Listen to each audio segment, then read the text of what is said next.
চীন, ভারত নাকি আমেরিকা, কোন দেশে প্রথম সফর করবেন প্রধানমন্ত্রী তারেক রহমান? এ নিয়ে ছিল নানা জল্পনা। অবশেষে মালয়েশিয়াকেই বেছে নিয়েছেন সরকার প্রধান। যদিও শ্রমবাজার, শিক্ষা, ভিসা সহ নানা জটিলতা চলছে দেশটির সাথে, তাই শুধু কূটনৈতিক সৌজন্য নয়, বরং অর্থনীতি, শ্রমবাজার ও আঞ্চলিক সহযোগিতাকে সামনে রেখে সফরটি হবে বাংলাদেশের জন্য গুরুত্বপূর্ণ বার্তাও।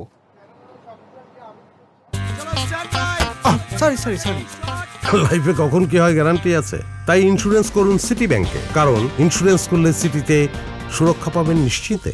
বাংলাদেশ থেকে আসা শ্রমিকরা মালয়েশিয়ার রেস্টুরেন্ট, কনস্ট্রাকশন সহ নানা সেক্টরে কাজ করেন। তবে দালালদের দৌড়াতে শ্রমিকরা নির্দিষ্ট কাজে যোগ দিতে পারেন না। প্রধানমন্ত্রীর এই সফর বহুদিনের অপেক্ষা, অনিশ্চয়তা আর ভিসা জটিলতা সমাধানের আশা দেখছেন মালয়েশিয়ায় কর্মসংস্থানের স্বপ্ন দেখা বাংলাদেশিরাও। ইন্ডিয়া থেকে আসে আপনার 2 লাখ 1.5 লাখ, আর এখানে আমাদের আসতে লাগে 4 লাখ 4.5 লাখ 5 লাখ এরকম লাগে। কাজের সংকট এবং যে দালালের কাছে পাঠায়, ওই দালালে যে কাজ দেয়া পাঠায় এই কাজ দেয় না।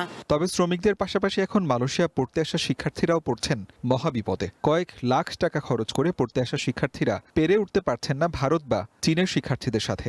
ভারত, চীন ওরা যেভাবে জব ফ্যাসিলিটিসটা পায় আমরা সেভাবে পাই না, আমাদেরকে সেভাবে তারা যোগ্য মনে করে না, বা আমরা এখানে আসার পরে জব খুঁজলেও ফ্রন্ট লাইনের যে জবগুলো, সেই জবগুলোতে আমাদেরকে ওইভাবে তারা ক্যাপেবল হিসেবে ধরে না। অনেক কিছুতে আমাদেরকে হয়রানি করা হয়, এরা ভার্সিটি থেকে হোক হোক। এখন আমাদেরকে আসলে বাংলাদেশ হিসেবে কেন জানি না ওরা বিষয় দিতে চায় না।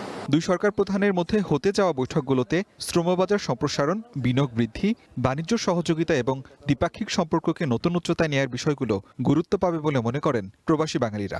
মূল সমস্যাটা হইতেছে এই জায়গায় ভিসা জটিলতা।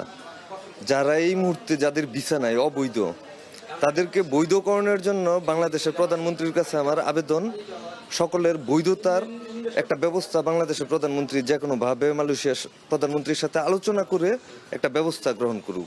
আমরা অধীর আগ্রহ একটা আশা আছে যে সুষ্ঠু একটা সমাধানের সুন্দরভাবে এই শ্রম বাজারটা ওপেন করবে। কাজের ক্ষেত্রে হলো যে এখানে দালাল মুক্ত একটা শ্রম বাজার তৈরি করতে হবে।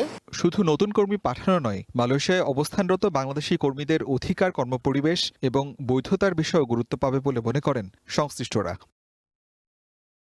One news, Malaysia.